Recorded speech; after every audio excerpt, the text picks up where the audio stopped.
Donc bonjour tout le monde et déjà merci de vous être déplacés pour la première conférence pour l'ouverture donc de cette édition de la Comic-Con avec le Lyon Game Show.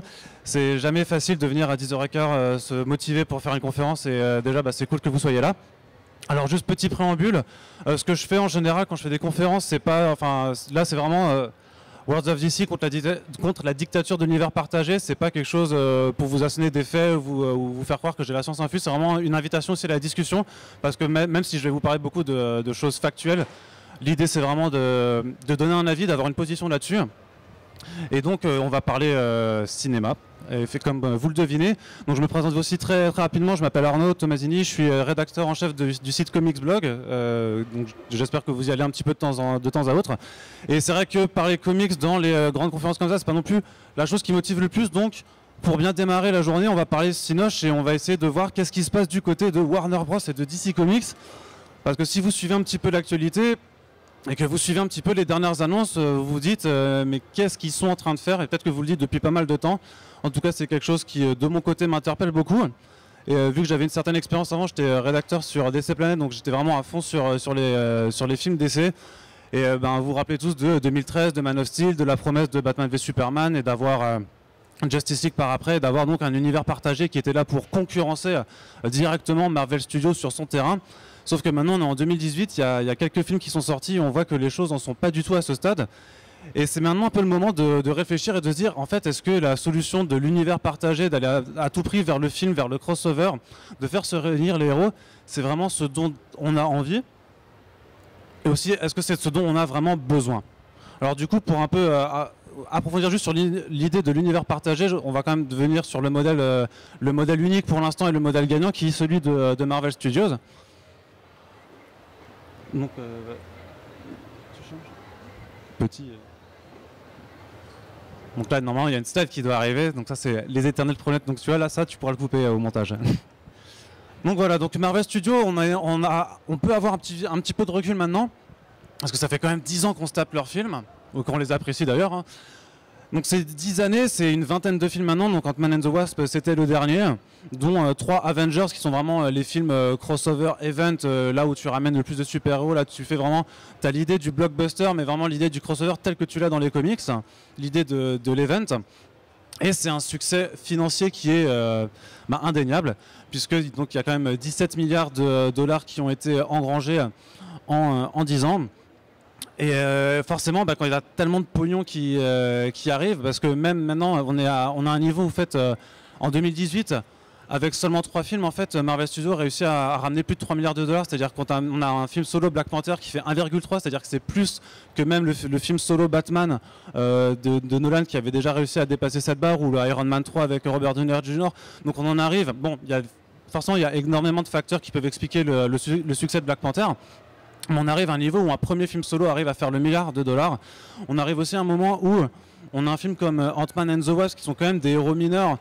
Et on va pas être hypocrite, qui est un film qui n'a pas vraiment d'enjeu derrière lui, qui a fait un effort assez minimal et qui arrive quand même à faire autant que Man of Steel ou juste à côté de Man of Steel, qui est donc t'as Ant-Man and the Wasp qui arrive à concurrencer Superman sur leur propre terrain. Donc on est arrivé à un moment, donc après 10 ans, où même le plus petit film a un succès financier qui est monstre, un accueil critique qui généralement est pas non plus défavorable. Et du coup on se dit, forcément ça donne envie, on a envie de faire la même chose. Je pense que forcément c'est ce qui s'est passé à un moment du côté des têtes pensantes de Warner Bros. Ils se sont dit, bon les gars, ils sont en train de faire Avengers, même si les débuts du MCU c'était pas... parce qu'on se rappelle de Thor 2, de ce genre de petites errances. Mais il y a eu quand même un déclic avec le premier Avengers de Joss Whedon, se dire bon en fait ça marche, on arrive à rapporter un paquet de bifetons, donc l'idée c'est de se mettre aussi dans la course à l'univers partagé. Mais est-ce que c'est vraiment la bonne chose à faire? Parce que on est d'accord, on est dans une optique du cinéma en fait où on voit un peu les films maintenant comme du divertissement, où tu as un côté artistique qui a l'air de se perdre un peu. Et parce que même si là tu peux changer, même si on est d'accord qu'il y a un succès financier qui est derrière, il y a quand même pas mal de contraintes à faire ce genre de film. Alors je sais pas si vous arrivez à lire correctement ou pas du tout. Donc parce que voilà, donc l'intitulé de cette classe c'était du pognon et quand même pas mal de contraintes. Donc le pognon c'est ce qui intéresse les têtes pensantes chez Marvel Studios. Nous en tant que spectateurs, on est intéressés par la perspective du divertissement qu'offre le cinéma super-héroïque. Après j'ai envie de dire qu'on est aussi on aimerait bien aussi pouvoir rechercher quelque chose d'autre, c'est-à-dire qu'on a aussi, le cinéma ça reste aussi un art. Et donc ce qui nous intéresse aussi, c'est d'avoir une certaine écriture des personnages qu'on a appréciés. Bon, je parle là parce que je pars du principe qu'on est aussi lecteur de comics, c'est qu'on a envie de rechercher la qualité d'écriture qu'on peut retrouver dans la bande dessinée. On a envie d'avoir des réalisateurs qui aient envie de transcender en fait le médium comics et de réussir à l'appliquer au cinéma, parce qu'on maintenant on a un budget, on a des effets spéciaux, une technique qui permet de refaire des choses qu'on pensait même pas possible, mais même il y a encore 10 années, je veux dire qu'on arrive, enfin là je prends vraiment Infinity War en termes d'effets, de blockbuster, de grandeur, de grandiloquence, on est déjà à des niveaux que je pense que même avec le premier Iron Man on pensait pas forcément pouvoir les atteindre. Et donc c'est des choses qu'on a envie de rechercher, mais on a aussi envie de rechercher une certaine qualité d'image, on a envie d'avoir une réal qui ait de la personnalité. Et on voit quand même quand on regarde l'histoire du MCU, que c'est pas forcément ce qu'on a à chaque fois, c'est notamment ce qu'on peut faire vraiment parmi les reproches les plus honnêtes, sans nier la qualité de certains films, c'est que par exemple visuellement, c'est pas super fou, on a quand même une certaine uniformité visuelle, alors qui est nécessaire aussi, parce que quand tu veux faire un univers qui est partagé où tu te dis tous les héros doivent se retrouver, forcément il y a quelque part tu te dis ça va être difficile d'avoir une direction artistique ultra marquée sur un certain aspect et de l'autre, et après quand on doit faire en sorte que tout doit se rassembler, faut essayer de coller les bouts ensemble. Alors c'est des choses qu'on a pu voir quand même, notamment quand Marvel Studios s'est un peu lancé dans la partie cosmique, où en fait avec le premier Guardians of Galaxy il y a eu une recherche de ton hyper colorée qui a été reprise après, notamment dans Doctor Strange par exemple, dans les trips psychédéliques, ou même après dans Thor Ragnarok. Donc en fait ce qu'on voit là, c'est que même quand il y a eu une espèce de recherche de démarcation, au final ça s'est quand même rapporté sur les autres films après, puisqu'il y a quand même cette recherche d'unité. Alors est-ce que c'est par flemmardise, est-ce que c'est vraiment pour essayer de garder une cohérence, ou c'est parce qu'on a peur que le public soit trop attaché à avoir une même uniformité de la chose? Ça, c'est des choses dont on peut discuter. C'est aussi quelque chose qui se retrouve par exemple dans la direction artistique au niveau de la recherche des costumes, qui ont quand même quelque chose de tous assez semblable. Et notamment par rapport à la liberté créative, c'est aussi quelque chose où il y a eu des couacs dans la construction de l'univers de Marvel Studios. On pense notamment au cas Ant-Man avec Edgar Wright qui a été sauvagement jarté du film, parce que justement sa vision de ce qu'il voulait faire d'Ant-Man collait pas forcément à des plans d'ensemble. Et on a forcément cette dichotomie à rechercher vraiment qu'est-ce que tu veux faire. Est-ce qu'il y a une vision artistique qui est derrière, ou c'est juste une vision purement marketing, sachant que les deux normalement sont pas forcément incompatibles. À titre d'exemple et pour le défendre, Black Panther a des effets spéciaux qui sont pas forcément à la hauteur de ce qu'un studio comme Marvel Studios peut produire, mais tu vois quand même qu'il y avait une réelle recherche artistique, parce qu'on s'intéressait donc à un super-héros qui est africain, donc il y avait toute une recherche derrière pour retransmettre vraiment la culture africaine, qu'elle soit visuelle mais qu'elle soit aussi musicale. Donc ça prouve que c'est pas incompatible en fait de faire un film qui soit très commercial et qui forcément vit l'intérêt principal derrière le studio, c'est quand même de faire du pognon et de ramener des gens derrière. C'est pas forcément et nécessairement incompatible avec l'idée d'avoir une vraie recherche artistique derrière. Mais c'est quelque chose qu'on n'observe pas forcément à tous les films. Il y a quand même je pense une majorité des films du MCU qu'on peut regarder sans plus et sans être frappé forcément par l'impact visuel. Et au final, on va la regarder parce qu'on nous raconte une histoire, et on nous raconte une histoire par chapitre. Et ça, c'est un autre point que j'aborde ici et qu'on fait aussi comme reproche, c'est qu'on n'a plus vraiment l'impression de voir des films en tant que tels, et simplement de regarder en fait des épisodes d'une série télé avec un budget très conséquent et avec de très longs épisodes. C'est-à-dire que quand on va voir par exemple un Captain America Civil War, en fait on s'attend forcément pas à voir Civil War adapté, mais ce qui est fait dans le film en fait, c'est ramener Black Panther dedans, c'est ramener des éléments, c'est ramener des éléments qu'on va retrouver dans le film d'après. C'est-à-dire qu'on se dit pas on va regarder un film pour se porter par une histoire et qu'on peut limite regarder tout seul, bien qu'on puisse le faire bien sûr. Mais on va regarder un film pour voir en fait c'est quoi les éléments qu'on va rajouter et qu'est-ce que ça va nous dire après sur le prochain film qu'on va aller voir. Et par exemple, je trouve que l'expression même de cette chose en fait c'est Infinity War. Personnellement j'ai adoré voir ce film, mais pour quelqu'un qui débarque, qui n'a pas suivi les 10 films, les 18 films précédents, il débarque dans un univers où il est un petit peu largué. C'est comme si tu regardes une saison de n'importe quelle série à 23 épisodes. Si tu débarques au niveau de l'épisode 20, il y a de fortes chances que tu sois largué. Alors forcément, tu as un gage de récompense aussi pour tous les spectateurs qui ont été fidèles et qui ont suivi les films pendant des années et des années. Mais par contre, Infinity War, si tu l'as pas en connaissance de cause, si tu n'as pas en connaissance de cause tout ce qui s'est fait avant, je me vois mal aller forcément prendre le Blu-ray et se dire bon, j'aime mater un petit film et le matin en tant que tel, de la même façon que même ce film-là, tu le regardes et tu veux savoir ce qu'il y a après, tu veux voir Avengers 4 et même Avengers 4 quand on va aller le voir, en fait on sait déjà, les trois quarts des gens sont assez lucides sur le fait que ce qui est présenté à la fin d'Infinity War, c'est pas statique. Ceux qui s'intéressent à l'actualité du cinéma savent quels sont les films qui sont déjà en préparation. Et donc en fait, limite on s'en fiche de ce qui va se passer. On veut savoir ce qu'il va y avoir après. Et on en arrive à un moment, c'est presque dommage parce qu'on s'intéresse limite presque plus à l'actualité des films que les films en eux-mêmes. Et à savoir juste, c'est une sorte de fuite en avant et après ça fait partie d'une certaine culture accélérationniste dans la pop culture qu'on a maintenant. C'est d'aller regarder toujours qu'est-ce qu'il y a après sans même pouvoir profiter de l'instant présent. Et donc ne pas profiter d'être dans une salle de cinéma. Donc ça c'est vraiment... En fait, c'est mon point pour dire que Marvel Studios a quelque part imposé aussi une certaine forme de ce qu'on attend maintenant quand on parle d'univers partagé et une formule qui a tenté d'être reproduite par la concurrence avec le résultat qu'on connaît. Donc je mentionne juste, en fait je mets le poster de Spider-Man juste pour dire qu'il y en a d'autres qui l'ont testé et qui se sont ramassés. Et quand on voit que Sony du coup a partagé les droits de Spider-Man pour le MCU pour connaître du coup le succès qu'ils ont maintenant, et quand maintenant ils sont en train d'essayer de faire un univers partagé autour des vilains de Spider-Man mais sans Spider-Man, parce qu'en fait c'est toujours cette optique, il faut des personnages qui se rencontrent et essayer de faire des films crossover. C'est juste pour montrer en fait que Warner DC n'est pas les seuls à se lancer dans l'expérience. Il y a même Universal qui a tenté de faire la chose dans un univers fantastique avec le Monster Universe qui s'est complètement ramassé. Donc c'est juste pour dire, je suis pas en train de taper gratuitement sur Warner, je veux dire c'est vraiment quelque chose, tous les gros studios essayent aussi de faire leur univers partagé. Alors je mets 3 films qui sont assez représentatifs de ce que pour moi est l'univers partagé de Warner Bros. En fait pour moi c'est une trilogie.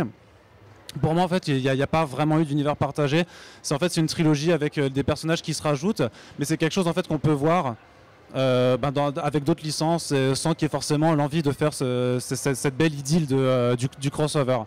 Parce qu'en vrai on avait un film Superman, on avait un film avec Superman avec Batman, puis on rajoute un troisième personnage, puis on essaie de rajouter des petits caméos par petites séquences introduites, et après on essaie de ramener le tout. C'est pas du tout la même construction en fait que Marvel Studios a fait, où en fait il y avait vraiment un film solo pour chaque super-héros, puis après on les rassemble, et après on commençait à avoir cette optique de rajouter de plus en plus d'éléments. Là, il y a une tendance à aller beaucoup plus vite, où en fait on se retrouve à avoir les films solo après le film crossover. Donc après c'est une façon de penser, justement peut-être qu'ils ont essayé de se démarquer de la chose. Je pense qu'ils ont surtout essayé de rattraper leur retard parce qu'ils ont eu merde, il y a Avengers 2 qui est sorti, ça fait de nouveau fait 1 milliard. Nous il faut qu'on soit le contrepoids à cette chose, il faut qu'on soit le challenger en fait du mec qui était dominant sur le marché. Et en fait ce qu'on voit maintenant, c'est par rapport à la comparaison que je faisais avant, c'est par rapport notamment au succès financier. Donc on peut voir que Man of Steel ça a fait ses 600 et quelques millions de dollars, qu'effectivement Batman v Superman avait créé un certain engouement.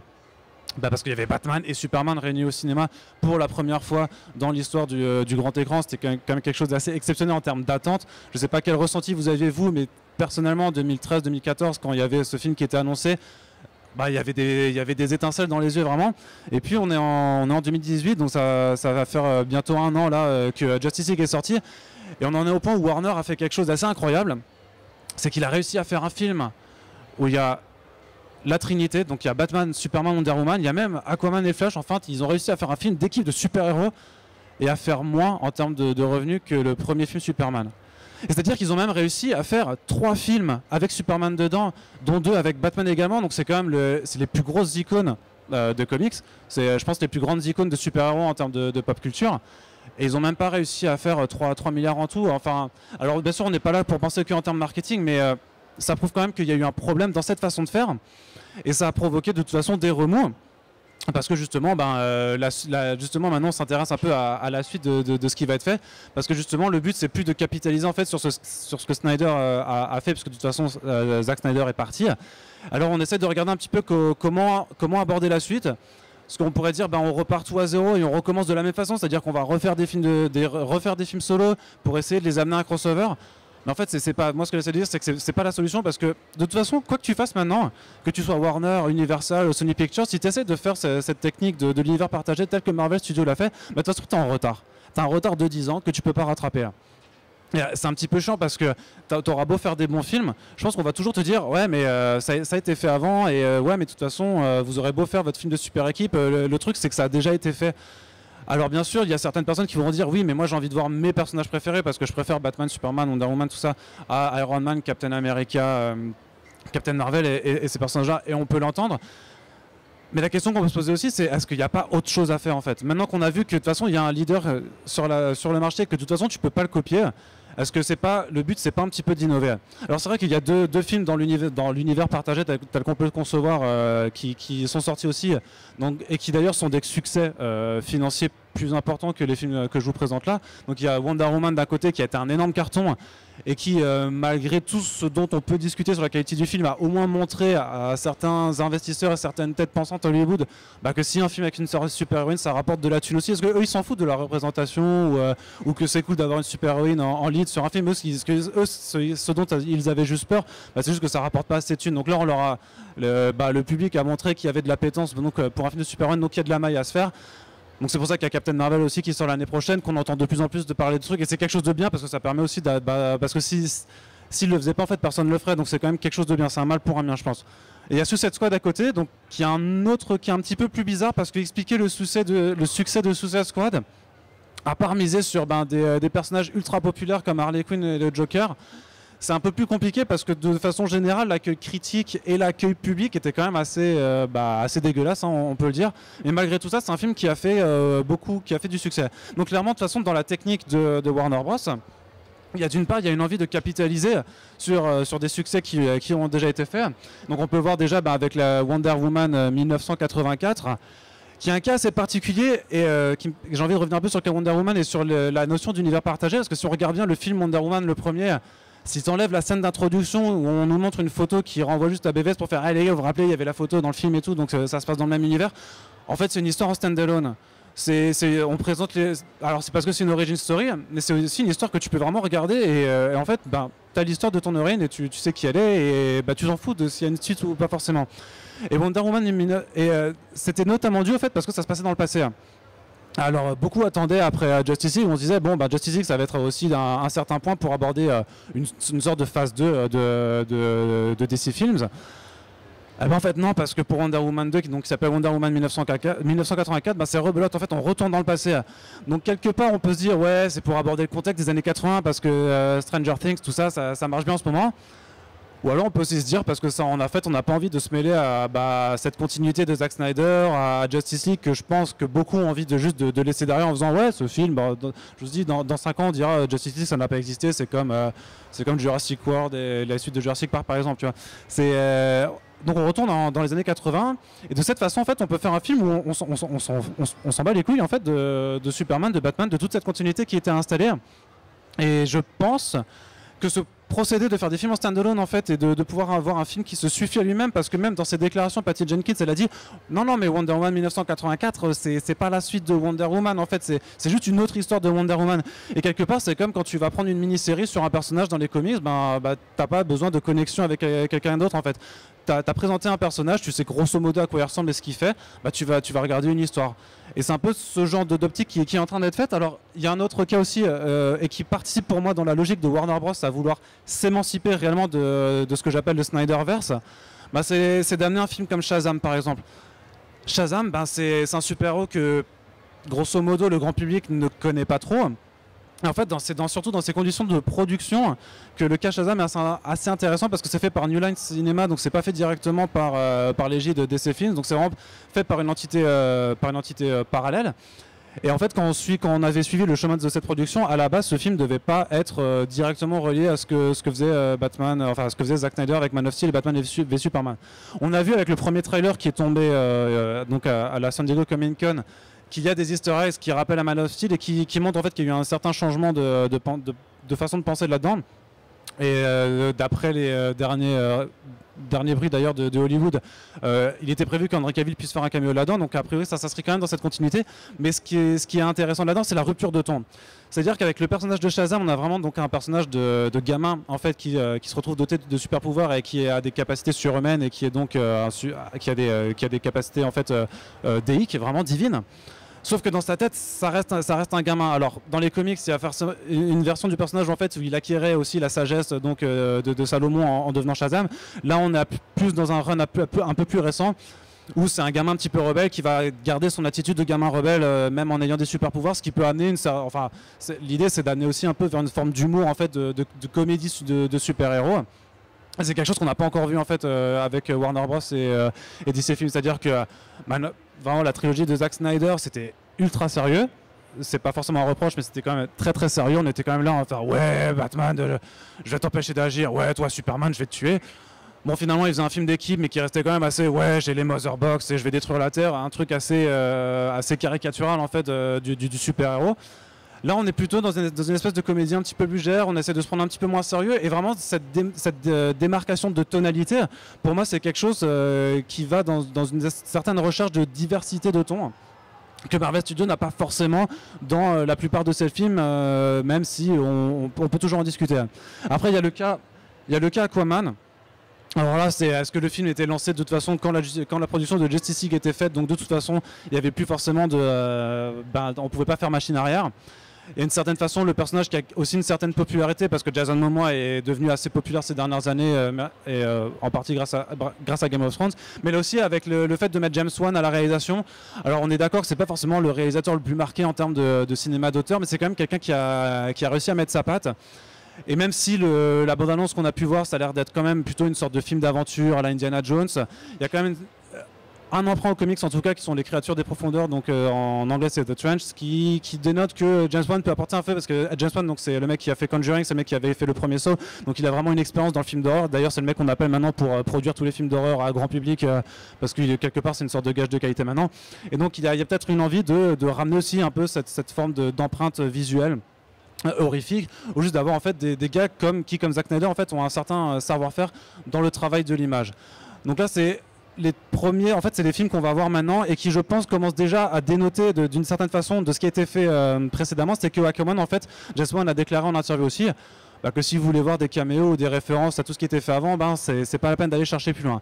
Donc quelque part, le fait d'avoir 3 films en fait qui directement en fait sont pas obligés de se rapporter aux travaux précédents, c'est déjà une façon pour moi de dire en fait l'univers partagé c'est pas important, parce que c'est des personnages quand même Aquaman, bon même si Aquaman et Wonder Woman ont déjà interagi ensemble et qu'on peut imaginer facilement que Shazam puisse aussi aller faire du team-up, j'ai envie de dire c'est des films tels qu'on nous les présente en tout cas avec leur orientation respective et la façon dont on nous les vend, j'ai beaucoup plus de mal à imaginer en fait que ces personnages vont interagir ensemble.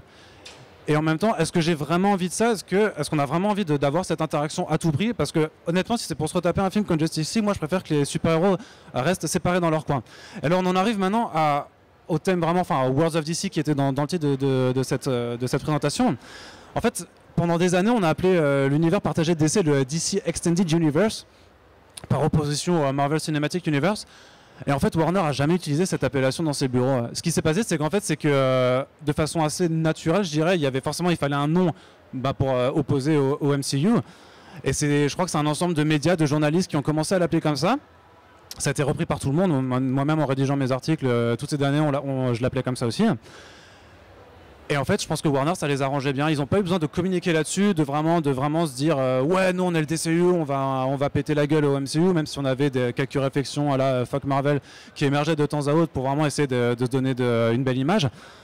Mais Warner était juste très content en fait que le public, que les médias fassent le travail de communication à leur place. D'ailleurs, c'est un de leurs problèmes, c'est qu'ils laissent trop souvent les médias et le public faire leur travail de com à leur place, et ça les empêche de communiquer et de nous présenter en fait leur vie d'ensemble. Et en fait, on s'est aperçu du coup que leur univers partagé, quand même, après le fiasco de Justice League, ils n'ont plus trop d'intérêt à garder cette appellation. Du coup, à la dernière San Diego Comic Con, ils ont dit Welcome to the Worlds of DC. Donc Worlds of DC, c'est vraiment leur marque de fabrique maintenant, c'est l'appellation officielle. Donc c'est un peu plus chiant à dire, mais en même temps, c'est une appellation qui est assez flagrante. Donc là, tu peux de nouveau. Enfin, c'est le World, c'est pas le World, c'est le World, c'est le S, et le S a toute son importance dans le fait que c'est les mondes de DC, dans le sens que pour moi, ça, en tant que lecteur de comics, ça appelle tout de suite à une notion d'Elseworlds en fait, et d'univers parallèle, qui est pour moi un peu ce vers quoi on va se diriger maintenant. Alors là, vraiment, c'est un ensemble d'images pour illustrer un petit peu les différents projets qui sont en cours, en développement, ou avec un réalisateur / une réalisatrice.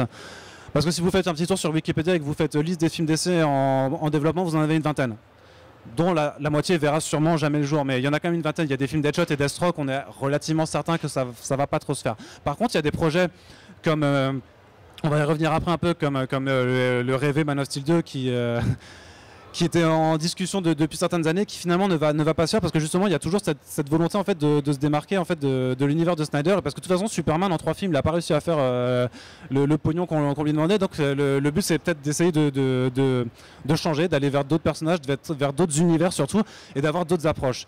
Worlds of DC surtout pour moi c'est le lancement aussi d'une nouvelle gamme, parce que pour l'instant avec DCU en fait on se disait tous c'est tous des films qui se passent dans la même continuité, donc c'est là le but avec Worlds of DC, c'est d'avoir une sorte de label qui n'a pas de nom encore, mais de faire en fait un projet qui est hors continuité. En fait, c'est si vous suivez l'actualité, vous en avez beaucoup entendu parler ces dernières semaines parce que le tournage vient de commencer aux États-Unis, à New York notamment. Donc c'est le film Joker. Donc vous avez là Joaquin Phoenix en fait qui a révélé hier soir en fait. Donc j'ai pu mettre à jour la slide à temps. En fait, qui est en train de tourner un film en fait sur les origines du Joker. On n'a pas, donc c'est réalisé par Todd Phillips et produit par Bradley Cooper. Donc c'est les mecs qui sont derrière Very Bad Trip.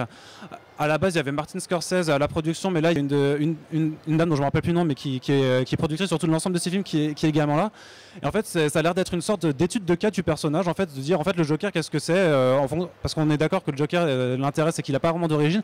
Donc là, ils vont quand même essayer d'en faire une, en prenant l'angle en fait qu'on a pu voir en partie dans The Killing Joke, qui est celle du comédien raté. Donc du comédien raté, c'est quand même quelque chose d'assez classique. Pardon. Et en fait, ce qu'ils veulent faire, de ce qu'ils nous présentent, en tout cas, c'est une sorte d'étude de personnage. Et il y a beaucoup de choses, de questions qui se posent, parce que le casting est franchement hyper qualitatif. Donc il y a Joaquin Phoenix, il y a Zazie Beetz, il y a Robert De Niro qui est dedans. Enfin, c'est vraiment...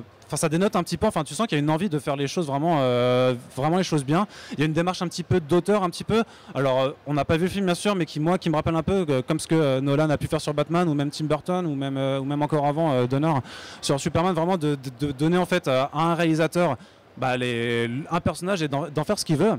Et surtout, donc, c'est un projet qui est hors continuité du reste, c'est-à-dire que le Joker, en fait, il est déjà présent sur le grand écran. Je pense que vous avez tous vu Suicide Squad, vous avez tous vu un mec qui s'appelle Jared Leto qui a donné une certaine impression du Joker. On peut en discuter aussi, il n'y a pas de problème, mais il y a déjà un Joker sur grand écran. Donc là par contre, il y a une sorte de prise de risque, vraiment je pense, à dire les gars, vous êtes habitués à voir votre Jared Leto sur le grand écran, votre Joker. Par contre là, on va vous en présenter un autre et ça n'aura rien à voir. C'est-à-dire que ce ne sera pas un mec qui sera avec des chicots métalliques sur les dents, avec Joker tatoué sur la gueule, mais ça va vraiment être... un mec vraiment qui est, a priori ça va être une critique vraiment acerbe du milieu de la comédie américaine dans les années 80, avec d'ailleurs un Thomas Wayne, donc le papa de Bruce Wayne, qui est contemporain de ce type là, donc qui pose aussi beaucoup de questions, parce que le Joker a priori on l'affilie plus à Batman. A priori c'est Batman qui est quand même censé être responsable de l'apparition de ce personnage, donc est-ce qu'il y aura même Batman? Est-ce que là ce sera pas juste une histoire, on va raconter en fait un Joker qui se sera créé parce qu'il sera devenu fou, parce qu'il aura vécu une seule journée, on ne sait pas encore, mais de façon totalement indépendante. Et moi je trouve que c'est vachement intéressant d'essayer de proposer au grand public deux versions du même personnage et au même moment, parce que c'est quelque chose qu'on a déjà vu avec différents supports, c'est-à-dire qu'on avait Henry Cavill sur le grand écran, et ils ont mis Tyler Hoechlin en Superman pour la série Supergirl. A priori ça montre que ça marche. Pareil pour Flash, il y a 2 personnages. Là maintenant c'est un autre paradigme, c'est faire, les gars, on va essayer de vous montrer 2 choses différentes mais avec un même personnage. Donc pour moi là il y a vraiment un enjeu, et je dois bientôt finir, mais il y a un autre enjeu aussi pour moi, c'est un projet New Gods par exemple.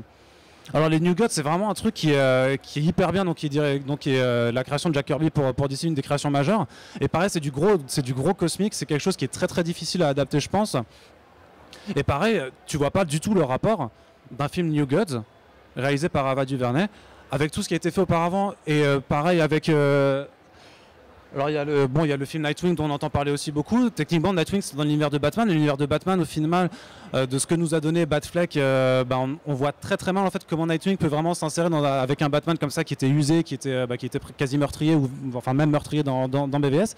Et c'est plein de projets en fait qui vont pas ensemble en fait. Mais est-ce que le but en fait c'est justement que ça n'aille pas ensemble, c'est qu'on puisse profiter d'une étude de cas sur le Joker parce qu'il y a un film solo sur le Joker de Jared Leto qui est aussi prévu.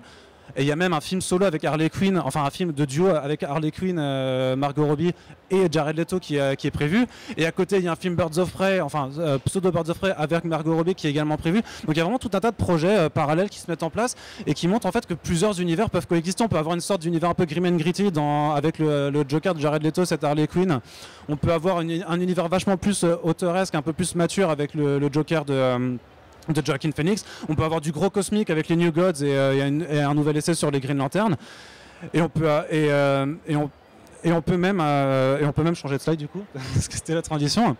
Et on peut même se demander en fait, est-ce que le but c'est pas d'aller rechercher en fait des films qui n'ont pas été faits et d'aller s'émanciper en fait de projets qui ont montré que de toute façon ça avait pas fonctionné. Donc là je voulais juste faire un petit aparté sur le fait qu'il y a un changement de direction qui est réel chez Warner Bros. Et le fait que vous avez sûrement entendu parler récemment d'un papier du Hollywood Reporter qui a dit que Henry Cavill ne va pas reprendre le rôle de Superman parce que justement il y a l'avènement de Wonder Woman et la demande pour les films de super-héros fait que le projet maintenant c'est plus de miser sur un film Supergirl. Et en fait quand on voit le départ personnellement, j'estime que si le Hollywood Reporter fait ce genre de papier, c'est qu'ils sont un minimum renseignés, qu'il y a quelque chose de vrai derrière. Donc après, ils pourront se tromper. Pour l'instant, j'estime que c'est plutôt legit. Avec le départ de Henry Cavill, il y a Ben Affleck dont on parle depuis des années en fait, qui ne va pas reprendre le rôle de Batman. Pour moi, ça participe aussi de cette volonté d'aller de l'avant, de s'émanciper vraiment d'une certaine conception de l'univers partagé que DC a tenté de faire et qui se calquait en fait sur ce modèle que Marvel Studios a installé et a quelque part imposé un petit peu dans l'inconscient collectif. Alors que pour moi, l'objectif, c'est d'essayer d'aller faire quelque chose d'autre. Et la dernière, du coup. Donc pour moi, la logique vraiment et c'est un peu pour essayer de prendre la défense de Warner, parce que je vous avoue que quand je fais les annonces au jour, j'y capte pas grand-chose non plus. Mais en fait, est-ce qu'on n'a pas, avec 10 ans de MCU, on n'a pas un peu été conditionné à voir une seule façon de faire, c'est-à-dire de voir que tout doit être ensemble forcément, que tout doit communiquer, que si des personnages apparaissent à un moment donné dans ce film-là, c'est obligé, s'il y a le film crossover après, il doit aussi y être, et que justement, s'il y a un événement qui raconte à un moment donné, c'est obligé, il devrait être mentionné aussi, ou parce que sinon ça va poser plein de problèmes d'incohérence. Et est-ce que du coup, Warner DC, en faisant donc ce Worlds of DC, en annonçant ses projets parallèles avec une gamme hors continuité, avec des continuités différentes, ou même des films juste qui vont se suffire à eux-mêmes, est-ce qu'il n'y a pas moyen en fait d'aller rechercher un peu ce qui se faisait avant, c'est-à-dire essayer de faire des trilogies d'auteurs comme ce qu'a fait Nolan. Bon, je dis pas que Todd Phillips c'est un Nolan, mais il y a peut-être matière à essayer de faire des projets qui sont séparés, qu'on puisse apprécier en tant que tel, qu'on puisse dire je vais voir une trilogie Batman avec ce Batman là, donc a priori le Batman de Matt Reeves qui va se dérouler dans un autre univers et je vais pouvoir kiffer, et quelques années plus tard je vais pouvoir aller revoir un autre Batman et ce sera différent, mais ce sera toujours le personnage qu'on aime, parce qu'au final ce qui est important c'est vraiment c'est les personnages, c'est les histoires, et c'est pas la poursuite à tout prix de mêler les gens ensemble, de construire un truc gigantesque. Et je pense qu'il y a vraiment une autre façon d'apprécier le cinéma de super-héros. Alors bon, Warner nous a prouvé qu'ils avaient quand même du mal à gérer leur univers super-héroïque, mais je pense qu'il faut essayer de leur laisser une chance, et que de toute façon les prochaines années nous donneront tort ou raison sur est-ce que c'est bien d'essayer de penser autrement l'univers partagé. Voilà, donc si vous avez des questions, je crois qu'on a encore 5 minutes, vite fait, mais très vite fait. Et donc voilà, si vous avez des questions, c'est à vous.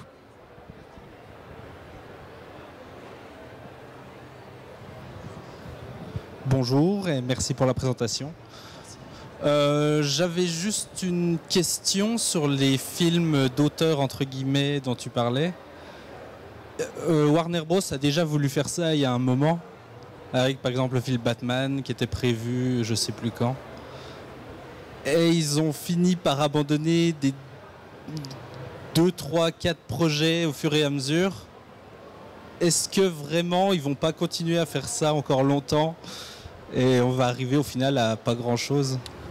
En vrai, est-ce qu'ils vont le truc là, c'est un peu parier sur l'avenir, et j'ai pas la prétention d'être devin et de savoir ce qu'ils vont faire. Là, l'idée, c'est vraiment de se baser sur les projets en cours et d'essayer de discerner en fait un sorte de motif, de pattern. Je dis pas qu'ils vont forcément relancer des trilogies d'auteurs ou qu'ils vont essayer de s'axer sur ce genre de cinéma, mais quand tu vois quand même qu'ils recrutent, ils mettent des noms maintenant quand même sur leurs films. Je pense que Ava DuVernay sur New Gods, c'est quand même une réalisatrice qui a eu un certain succès critique, un certain succès d'auteur, justement, parce qu'en fait c'est des gens qui ont fait vraiment qui sont démarqués dans leur film indé, dans leur production, qui ont été primés à beaucoup de festivals. Et quand tu vois que systématiquement pour ce genre de film, ils essayent de mettre des personnalités qui viennent du ciné indé, qui ont été primés sur des prix, je pense qu'il y a vraiment une recherche derrière, que c'est pas juste de dire on va mettre des yes men comme Peyton Reed sur Ant-Man and the Wasp, et j'ai du respect pour lui quand même, mais ça reste quand même quelqu'un qui fait les choses telles qu'elles sont. Là, je pense que l'idée c'est quand même d'essayer de donner une certaine liberté créative, et justement le fait de ne pas avoir des films qui doivent se recouper obligatoirement, ça permet d'avoir cette liberté de ton. Alors est-ce qu'ils vont vraiment le faire ou pas? C'est sûr que après c'est très con, mais je pense qu'il y a une donnée qui est reine là-dedans, c'est l'argent. Donc si ça marche, ils vont continuer le truc. Ça marche pas. Je pense que si Nolan avait floppé avec Batman Begins, ils n'auraient pas continué. Encore que Nolan, c'est quand même un cas spécial. Mais... D'autres personnes?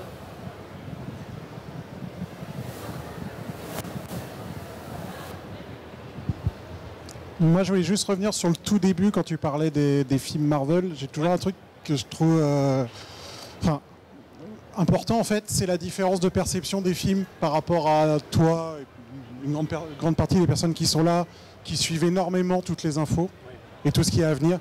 Et grand public, moi je vois que les amis avec qui je vais voir les films ou qui vont les voir et avec qui j'en parle sont beaucoup moins dans le futur en fait. Pour eux, la fin d'Infinity War, pour la plupart, ça a été... les personnages, ils sont plus là. Et puis, enfin, il y a des gens qui s'imaginent pas qu'il y a un Black Panther 2 qui est déjà en préparation, Voilà, qu'il y a un film Spider-Man qui arrive l'année prochaine. Et là aussi, parce que Marvel a joué quand même, il n'y a pas d'annonce totalement officielle. Pour l'instant, il n'y a pas de planning. On a beaucoup d'infos, mais il n'y a pas de planning. Et en même temps, tu parlais du fait que les films sont toujours dans...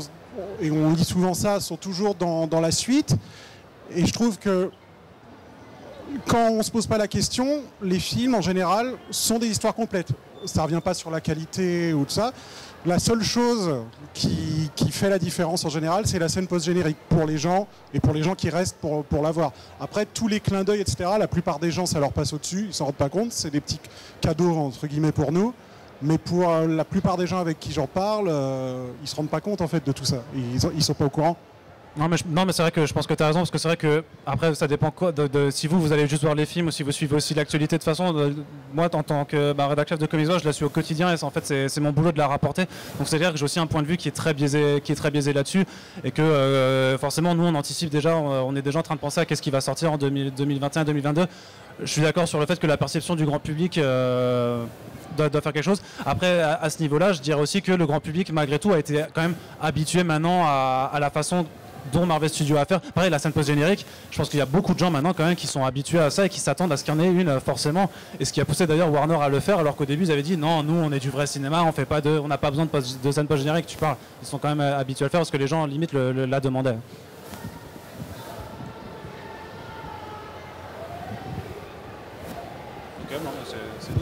Donc je pense qu'on est bon. Du coup, déjà merci. Donc non, t'en avais encore une, c'est ça? Ok. J'avais une question donc du rapport entre les comics et ce que fait Warner avec son univers cinématique. Est-ce qu'au final, à part les personnages, il y a vraiment un rapport entre les deux? Tu veux dire en termes de publication? En termes de développement des histoires, je pense pas qu'il faille faire un parallèle entre les comics et ce qui se passe au cinéma. Pour moi, c'est deux univers complètement différents. Et il n'y a pas vraiment de rapprochement entre les deux, si ce n'est les personnages. Non, mais de toute façon, ils le font pas, parce que quand tu vois de toute façon la cadence de production d'un film par rapport à la cadence de production d'un comics, donc là, le comics vraiment au format américain, c'est 20 pages tous les mois, donc les histoires elles mettent beaucoup moins de temps à se développer. Et de toute façon, il y a la liberté dans les comics, c'est tel que de toute façon, c'est pas adaptable pour le cinéma. Mais après, ce que tu peux voir, c'est de temps en temps, c'est certains ajustements pour essayer d'appeler un petit peu, pour qu'éventuellement un mec qui a vu un film puisse se dire et reconnaisse la personne, c'est-à-dire qu'Aquaman, lors de l'annonce de sa présence dans BVS et dans Justice League, a eu du coup un nouveau look avec les cheveux longs et la barbe qu'il avait déjà eu auparavant. Et donc il y a ce genre de petits ajustements qui sont faits, mais je trouve que de dire que les comics suivent le cinéma, c'est quelque chose qui est faux, qui est assez faux, parce que tu regardes assez rapidement que dans le contenu même des histoires, ça n'a rien à voir.